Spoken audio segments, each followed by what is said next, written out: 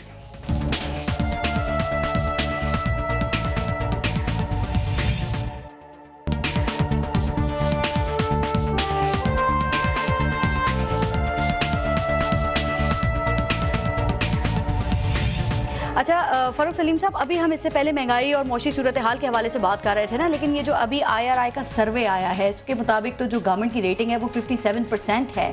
آپ کے خیال میں یہ گراؤنڈ ریالٹیز سے کتنا قریب لگ رہی ہے، کتنا ریفلیکٹ کر رہی ہے یہ چیز؟ میرا خیال ہے کہ بہت ایکیوریٹ ہے. اس وقت پاکستانی عوام ابھی بھی وہی جو دو نظریاتی ایجنڈا تھا عمران خان صاحب کا، وزیر اعظم صاحب کا، کرپشن کو ختم کرنا اور غربت کو ملک سے دور کرنا، بہت بڑی میجورٹی جو ہے پاکستان کی وہ اس ایجنڈے کے ساتھ ابھی بھی لگی ہوئی ہے. کیسے بھی حالات ہو لیکن عوام اسٹیبلٹی چاہتی ہے. دیکھیے وقت دینا چاہتی ہے. دو چار چیزیں سامنے رکھ لیجئے. ایک تو پی آئی اے کے حوالے سے بڑی خلوص نیت کی طرح کو استعمال کرتے ہوئے اس کو بہتری کی طرف لانے کی کوشش کی جا رہی ہے، اور میں سمجھتا ہوں کچھ فتوحات آلریڈی سامنے آ رہی ہیں. دیکھیے پی آئی اے کا ایک بہت بڑا معاملہ، آپ کو یاد ہوگا میں ایمکس کیوری تھا سپریم کورٹ کے لیے، پی آئی اے کے حالات میں بڑی اچھی طرح جانتا ہوں، میں نے بڑا اس پہ اوپر کام کیا ہے. یہاں پہ جو ایک بہت بڑا مسئلہ تھا وہ جو یونینز بنائی گئی تھی اور وہ ان کا سیاسی گٹھ جوڑ جو تھا پی ایم ایل این کے ساتھ اور پیپلز پارٹی کے ساتھ. ویسے اب ایک یونین پی ٹی آئی والی بھی وہاں پہ شروع ہو گیا معاملہ. اس کو جو ایئر مارشل صاحب اپوائنٹ کیے گئے ہیں انہوں نے انتظامی ڈھانچے سے الگ کر دیا جو پچھلے 10-12 سال سے نہیں ہو پا رہا تھا. تو پی آئی اے کی طرف سے کچھ خاص بالکل سمت کچھ سیدھی ہوتی نظر آ رہی. اچھا دوسرا جو بجلی والا شعبہ ہے، دیکھیے پی ایم ایل این نے جو پروجیکٹس لگائے وہ 20-25 سال کی مہنگی بجلی کے کانٹریکٹ جو ہیں وہ انٹرنیشنل کمپنیوں کے ساتھ سائن کر کے چلے گئے. اب پی ٹی آئی کیا حل نکالے گی ان کا؟ اتنا آسان کام نہیں ہے. بہت سارا بوجھ وہ ایسا ڈال کے گئے ہیں جو اگلے 15-20 سال اس پاکستان کی عوام کو بھگتنا پڑے گا. اب اگر پی ٹی آئی یہ کہتی ہے کہ جی ہم نے وہ ان اگریمنٹس کو کچھ چھیڑنا ہے تو پھر وہ پھنس جاتے ہیں. اچھا ایز آف ڈوئنگ بزنس کے حوالے سے واقعی میں کام پی ٹی آئی کی حکومت نے بڑی کوشش کی ہے کہ ایز آف ڈوئنگ بزنس کے اوپر کچھ محنت کی جائے، کچھ فوکس کیا جائے اور کسی طرح انویسٹرز کو اٹریکٹ کرنے کی کوشش. کامیابی اس میں اتنی نہیں ہو رہی لیکن اس طرف کوشش ضرور ہو رہی. ٹھیک ہے، آئی آر آئی سروے کی میں بات کر رہی تھی. سر ذرا صداقت ویسے یہ بتائیے کہ جو عوام نے آپ لوگوں کے اوپر اس میں اعتماد کا اظہار کیا ہے، اس کو کیپٹلائز کرنے کے لیے گورنمنٹ کتنا تیار ہے؟ بالکل ٹھیک ہے. ایک تو یہ ہے ہمارے مخالفوں کے 3 نیریٹو تھے. ایک تھا کہ جی کوئی الیکشن فیئر ہے، نہیں ہوا، تو 87% لوگوں نے کہا کہ الیکشن فیئر ہوا لہٰذا نواز شریف صاحب کا وہ بیانیہ سلیکٹ وزیر اعظم لوگوں نے اٹھا کے پھینک دیا. دوسرا انہوں نے کوئی خلائی مخلوق کا نیریٹو تھا، تو 96% آبادی نے فوج کو بالکل صحیح کہا کہ اپنا صحیح کام کریے. تیسرا تھا 57% لوگوں نے کہا کہ عمران خان بالکل ٹھیک کام کر رہے ہیں، اور 41% اور نے کہا کہ عمران خان کو 2 سال دیے جانا چاہیے. تو ہماری اپوزیشن ویسے ہی بیچارے کے حالات خراب ہیں. یہ بیانیہ ہم پہ اعتماد کی نشانی ہے، اور ہم جیسے انہوں نے نیت میں کہا اگر اہلیت میں کوئی کمی ہے بھی تو انشاءاللہ اس کو. کیا آپ یہ یقین دلا سکتے ہیں کہ آپ کے جو وزراء ہیں اب وہ اپوزیشن کو ان کو ٹارگٹ کرنے کے بجائے صرف اپنے کام سے کام رکھیں گے یا یہ کار خیر بھی ساتھ ساتھ جاری رہے؟ چلے اتنی اچھی باتیں ہو رہی ہیں، میں مان لیتا ہوں کہ ہم کوشش کریں گے ان کو راضی رکھیں. یہ تو بڑی اچھی بات ہے. رانا صاحب آئی آر آئی کا سروے آپ کے سامنے ہے سر، انہوں نے تو گورنمنٹ کے اوپر عوام نے کانفیڈنس شو کیا، آپ تو ایک بالکل دوسری طرف کی پکچر پیش کرتے ہیں نا سر. تو یہ کہیں آپ کی اپوزیشن پہ تو عوام کا عدم اعتماد نہیں؟ دیکھیں ہم ہر سروے کا احترام کرتے ہیں، لیکن یہ سروے ہندوستان سے جنگ کے بادلوں کے اندر کیا گیا، اور جنگ کے نومبر کا ہے، پلیز نومبر کا ہے، یہ نومبر کا سروے ہے، پلیز نومبر کا. میں بتا رہا ہوں کہ آپ کو وقت، میں یہ سمجھتا ہوں اور ہماری اپنی پارٹی یہ سمجھتی ہے کہ ان کو اور وقت دینا چاہیے. ابھی یہ پری میچور ہے. نومبر کے سروے اگر آج آ رہا ہے تو نومبر کے بعد سے آج مارچ تک 5 مہینے میں تو بیڑا غرق ہو گیا پاکستان کا. تو آج اگر یہ سروے ویلڈ نہیں ہے ہم اس کو ریجیکٹ کرتے ہیں، لیکن ہم ان کو وقت دیں گے اگلے بجٹ تک. اس کے بعد میں عباسی صاحب سے اجازت چاہوں گا کہ پھر ہم جلسہ جلوس شروع کر سکتے ہیں. اور گیلپ سروے آپ کے دور میں آتے تھے، اس وقت آپ ان کو ریجیکٹ آپ نے کبھی نہیں کیا. جب یہ آپ کے فیور میں آ رہے تھے اس وقت آپ ان کی بڑی پروجیکشن کرتے تھے. آج ان کے فیور میں آ گیا تو آپ نے ریجیکٹ کر دیا. دیکھیں پارس 5 مہینے پہلے کی پوزیشن ہے، اس وقت کے بعد ہم آج بھی چاہتے ہیں، پالیسی میں ہماری ساری آج بھی چاہتے ہیں کہ ان کو وقت دیا جائے. یہ آپ ہم آج بھی چاہ رہے ہیں ہم باہر نکلیں گے. بھی اپنی سیاست کا ریوائول کرے سر. کہیں آپ لوگوں سے تو غلطی نہیں ہو رہی، ان کی ریٹنگ دیکھیں پارس میں ایک سیریس بات کرنے لگا ہوں. اگر انہوں نے پاکستان کی اکانومی ٹھیک کرنی ہے تو چارٹر آف اکانومی کے اوپر ساری جماعتوں کے ساتھ بیٹھ جائیں، بزنس کمیونٹی کے ساتھ بیٹھ جائیں، ہم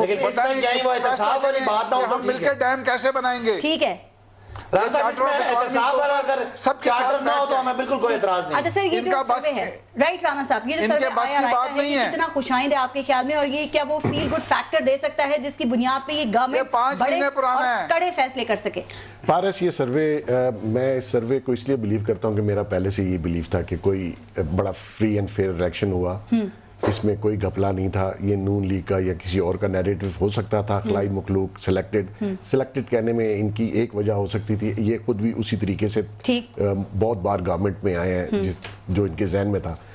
جو سروے کا مین فوکل پوائنٹس ہیں وہ بالکل ٹھیک ہے، اس میں کوئی شک نہیں ہے. دیکھیں کوئی کرپشن کا کیس 8-7 مہینے میں سامنے نہیں آیا کسی منسٹر کا، کسی گورنمنٹ فنکشنری کا الیکٹڈ، کسی ریپ کا. وہ 7 ماہ یہاں تو خیر سے دوسرے دن آ جاتے ہیں، ایسی کوئی بات نہیں. لوگوں نے پہلے سے فوکس کیا ہوتا ہے. ادھر بھی وہاں کے کافی لوگ آئے ہوئے ہیں ابھی. نہیں وہ دیکھیں مقصد یہ ہے کہ اوپر جو عمران خان ہے وہ ایسا کام خود نہیں کر رہا تو وہ کسی کو کرنے بھی نہیں دے گا، اس میں تو کوئی شک نہیں ہے.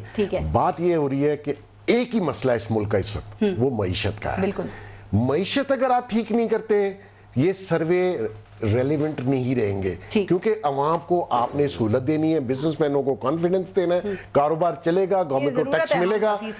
ادروائز یہ سروے آپ سال بعد دیکھیے گا بالکل اپوزٹ ہو جائیں گے. اچھا سر تھوڑا سا ٹائم کا میں آخر میں ذرا سیاست کے اوپر تھوڑی سی بات کر لوں سر، چونکہ اس وقت حالات یہ ہیں کہ میاں صاحب کے علاج کی وجہ سے نون لیگ اور نیب کے کیسز کی وجہ سے پاکستان پیپلز پارٹی کافی تشویش میں مبتلا ہے. تو آپ کو لگتا ہے کہ حکومت کے خلاف ان دونوں پارٹیز کا غصہ کوئی احتجاج میں کنورٹ ہو سکتا ہے یا پریشر ٹیکٹکس ہیں ان کی؟ دیکھیے اس وقت پی ٹی آئی کو میں سمجھتا ہوں، میرا ذاتی تجزیہ یہ ہے کہ کسی قسم کی کوئی سیاسی مخالفت نہیں ہے.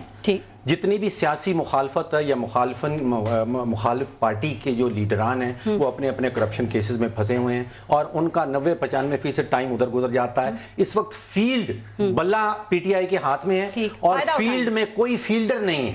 یہ کھلے ہیں کہ چھکے لگائیں، ان سے لگ نہیں پا. ان کے پریشر ٹیکٹک سے ان کو فائدہ ہو سکتا ہے یا کوئی فائدہ نہیں ہوگا؟ پریشر ٹیکٹک کے یہ قابل نہیں ہے اس وقت سیاسی جماعتیں. جو سیاسی مخالفین ہیں وہ پی ٹی آئی کے اوپر سیاسی دباؤ پریشر ڈالنے کے قابل نہیں. ٹھیک سر، کھلے میدان میں بھی ان سے چوکے چھکے نہیں لگ رہے تو پھر کیا کریں گے یہ؟ یہ بتا دیں میاں سر، ایک سیکنڈ، میاں صاحب کے حوالے سے وہ 19 کو ان کی ڈیٹ ہے ہیئرنگ کی، بیل کی، اور خان صاحب نے پھر این آر او کی بات کرنا شروع کر دی ہے. تو ان کو اگر کوئی بھی ریلیف ملتا ہے تو کیا آپ اس کو این آر او ہی سمجھیں گے سر؟ دیکھیں اس لیے کہ ان کی تاریخ بڑی پڑی ہے. ابھی بھی آپ دیکھ لیں میاں صاحب ان کے مطابق انتہائی بیمار ہیں اور نہیں انتہائی بیمار ہیں. وہ ضد کرتے ہیں کہ میں نہ پی آئی سی میں جاؤں گا، نہ آر آئی سی میں جاؤں گا، اسپتال نہیں جاؤں گا، میں جیل میں رہوں گا. یہاں سے ان کی سیاست ادا ہوتی ہے. اللہ تعالیٰ ان کو صحت دے، چاہے وہ جیل میں رہیں یا ان کی ضمانت ہو، ہمیں دونوں صورتوں میں کوئی اعتراض نہیں. لیکن ایک بات طے ہے کہ عدالتیں اگر ان کو نہیں چھوڑتی تو یہ جو آگے پیچھے سے گھوم پھر کے جس چکر میں وہ میرا خیال ہے اگر عدالت سے ان کی ضمانت نہیں ہوتی تو الگ بات ہے، لیکن اگر ہو جاتی ہے تو آپ کی حکومت کوئی رکاوٹ تو نہیں ڈالے گی ان کے باہر جانے میں؟ کیونکہ ابھی سے وہ کہہ رہے ہیں ذمہ دار ہر چیز کے آپ لوگ ہیں. باہر تو نہیں جانا چاہیے، پاکستان میں ہی رہیں، علاج نہیں کرائیں، علاج یہاں پہ ہر جگہ کا ہے. تو عدالت فیصلہ، ایک ہمارا اور بھی ایک مریض ہے اور اسحاق ڈار صاحب اکانومی معیشت اب سارے رو رہے ہیں, وہ بیمار ہو گئے, ٹھیک ہی نہیں ہو پا رہے, اس لیے باہر کے بندہ جا کے ٹھیک نہیں ہوتا. اسحاق ڈار صاحب اتنا عرصہ کیے ہیں, ٹھیک نہیں ہوئے, پاکستان کے اساتذہ یہاں اچھا علاج ہے. ان کے ڈاکٹر کو ادھر بلا دیجیے. یہ کہا ہے انہوں نے برطانیہ سے ڈاکٹرز کو انٹرٹین کریں گے. اسحاق ڈار کی مثال ابھی تک ان کا جو رانا افضل صاحب 19 مارچ کے حوالے سے کیا ایکسپیکٹیشنز ہیں, اور اگر ہائی کورٹ کا فیصلہ سٹینڈ کرتا ہے سر, پھر آپ کی حکمت عملی کیا ہوگی؟ دیکھیں بارس, ہم اپنے کسی ذاتی معاملے کے لیے احتجاج کی تحریک نہیں کریں گے. ہم عوام کے ساتھ نکلیں گے, مہنگائی کے خلاف, ان کی نااہلی کے خلاف, اور وہ ہم بجٹ کے بعد نکلیں گے. ان کو ہم وقت دینا چاہتے ہیں, ان کے 9 مہینے پورے ہو جائیں, پھر یہ کم از کم ان کو شرم آئے گی ہمارے اوپر الزام لگاتے ہوئے, اور پھر ہم عوام کی ہمدردی میں آئیں گے. ہمیں اپنی ذات کے ساتھ کوئی ہمدردی کی ضرورت نہیں. جب یہ بات کرتے ہیں کہ جی میاں صاحب انتہائی بیمار ہیں, میاں صاحب انتہائی بیمار نہیں ہیں, میاں صاحب ٹھیک ہیں, لیکن ان کو ہارٹ کا عارضہ ہے جو کسی وقت بھی ہو سکتا ہے. ٹھیک سر, ان کو اسپتال میں ہے. وہ جو انتہائی بیمار کی بات ہے کہ یہ ہارٹ اٹیک تو مجھے بھی ہو سکتا ہے, کسی اور کو بھی ہو سکتا ہے, کیونکہ ان کو پہلے ہو چکا ہے, اس لیے وہ کوئی انتہائی بیمار نہیں ہے, اور وہ ٹھیک ہیں, لیکن خطرناک سچویشن ضرور ہے. تو یہ اپنا ہم ان کی بیماری پہ سیاست نہیں کر رہے, ان کو شرم نہیں آتی, یہ اس کے اوپر روز سیاست کرتے ہیں, محسن بیگ اور ان کو سیاست کرنی نہیں چاہیے. بالکل نہیں, یہ تو بڑی خطرناک بات ہے کہ اگر بیماری, میں تو یہ کہہ رہا ہوں کہ اگر ان کو دل کی بیماری ہے تو کیا مجھے رانا بتائیں وہ زیادہ سیف جیل میں ہے یا زیادہ سیف اسپتال میں؟ ظاہر ہے اس صورت کیوں ضد کر رہے ہیں اسٹیج پہ تو ترجیح علاج ہونا چاہیے. میں یہی کہہ رہا ہوں, میں تو اس لیے سیاست کی بات کر رہا ہوں, ان کی صحت کے لیے دعا اللہ ان کو صحت دے. کوئی آپ کے خیال میں کوئی بریک تھرو ہو سکتا ہے سر, آپ کو ہوتا ہوا نظر آ رہا ہے, یا پرانی تنخواہ پہ ہی کام کرنا پڑے گا؟ میرے خیال میں بریک تھرو ہوگا, کیونکہ ہائی کورٹ پہ بھی جو فیصلہ تھا بڑا تعجب والا تھا. آپ نے لاسٹ پروگرام میں کہا تھا بڑا سرپرائزنگ تھا, اور جو رانا صاحب بات کر رہے ہیں, اپوزیشن دونوں پارٹیز اگر جون جولائی میں نے آپ کو پہلے ہی کہا کہ اس بجٹ کے بعد کیونکہ مہنگائی اور اوپر جائے گی, نیچرلی دونوں پارٹیاں مل کے ٹف ٹائم دیں گی ان سائڈ دا پارلیمنٹ. اور میں پہلے دن سے یہ توقع رکھتا تھا کہ پی ٹی آئی دونوں اپوزیشن پارٹیز کو ریفارم ایجنڈے پہ اسمبلی کے اندر ایک اچھا ماحول رکھیں گے. لیکن کچھ نادان منسٹر حضرات نے جان کے اس سچویشن کو خراب کیا اور اپوزیشن کو بالکل ہی ایک طرف کر کے دونوں کو اکٹھا جوڑ دیا. اور یہ اکٹھا جب جوڑیں گے تو naturally in side the parliament, اور جون جولائی کے بعد آؤٹ سائڈ دا پارلیمنٹ. کے حوالے سے کیا بیک ڈور چینل کام نہیں کر رہا پراپر طریقے سے, یا خان صاحب ڈٹے ہوئے ہیں؟ نہیں دیکھیے کر رہا ہے, اور اسی کی وجہ سے شہباز شریف صاحب کو اتنی مراد ملی. دیکھیں شہباز شریف صاحب کا پبلک اکاؤنٹ کمیٹی کا چیئرمین بننا, ان کی بیل ہونا, میں یہ سمجھتا ہوں کہ بیک ڈور سے ہی کام ہوا ہے, اور وہ خاموش بھی ہیں, ان کو سرٹیفائیڈ لیڈر بنا دیا گیا. خان صاحب تو ڈٹے ہوئے نا, کیا ان کے پاس کوئی خان صاحب ماتحت ادارے ہیں وہ, یا کچھ ریکویسٹ لے کے آ رہے ہیں؟ میری سمجھ سے بات ہے کہ خان صاحب یہ کیوں کہتے ہیں کہ این آر او نہیں, آپ این آر او, خان صاحب نے این آر او نہیں دینا, این آر او کسی اور نے دینا ہے, ٹھیک ہے نا جی, پتہ نہیں شاید اس کو کہہ رہے ہو, لیکن میں یہ سمجھتا ہوں کہ خان صاحب کو یہ بات نہیں کرنی چاہیے. این آر او انہوں نے, نون لیگ والوں نے خان صاحب سے تو مانگنا نہیں ہے, جہاں سے مانگنا ہے وہ وہاں روک جاتے ہیں. اگر نہیں دیکھیں این آر او یہ مانگ رہے ہیں, اگر ان کو کون مانگ رہا ہے, سنیں جہاں سے خان صاحب این آر او یہ مانگ رہے ہیں, اگر صدر پاکستان کے پاس سزا معاف کرنے کا اختیار تو وہاں تک تو کوئی بھی نہیں جائے گا نا جی, اور وزیر اعظم ایڈوائز کر سکتے ہیں, لیکن بار بار وزیر اعظم سے کہہ رہے ہیں کہ یہ جس طرف بھی جا رہے ہیں کوئی این آر او نہیں ملے گا. مطلب خبریں ہیں کہ جا رہے ہیں, خبریں ہیں کہ اپروچ کر رہے ہیں. خبریں پہلے بھی تھی کہ وہ جا رہے ہیں, لیکن یہ دور بدل گیا, اس سے پہلے یہ این آر او کرتے رہے, اب انشاءاللہ کوئی این آر او نہیں. چلیں, صداقت بھائی صاحب, فاروق سلیم صاحب, محسن بیگ صاحب اور رانا افضل صاحب, بہت شکریہ آپ سب کا پروگرام میں شرکت کے لیے. اپنے ملک کا خیال رکھیے. پارس جہاں سے کو اجازت دیجیے, اللہ نے کے بعد.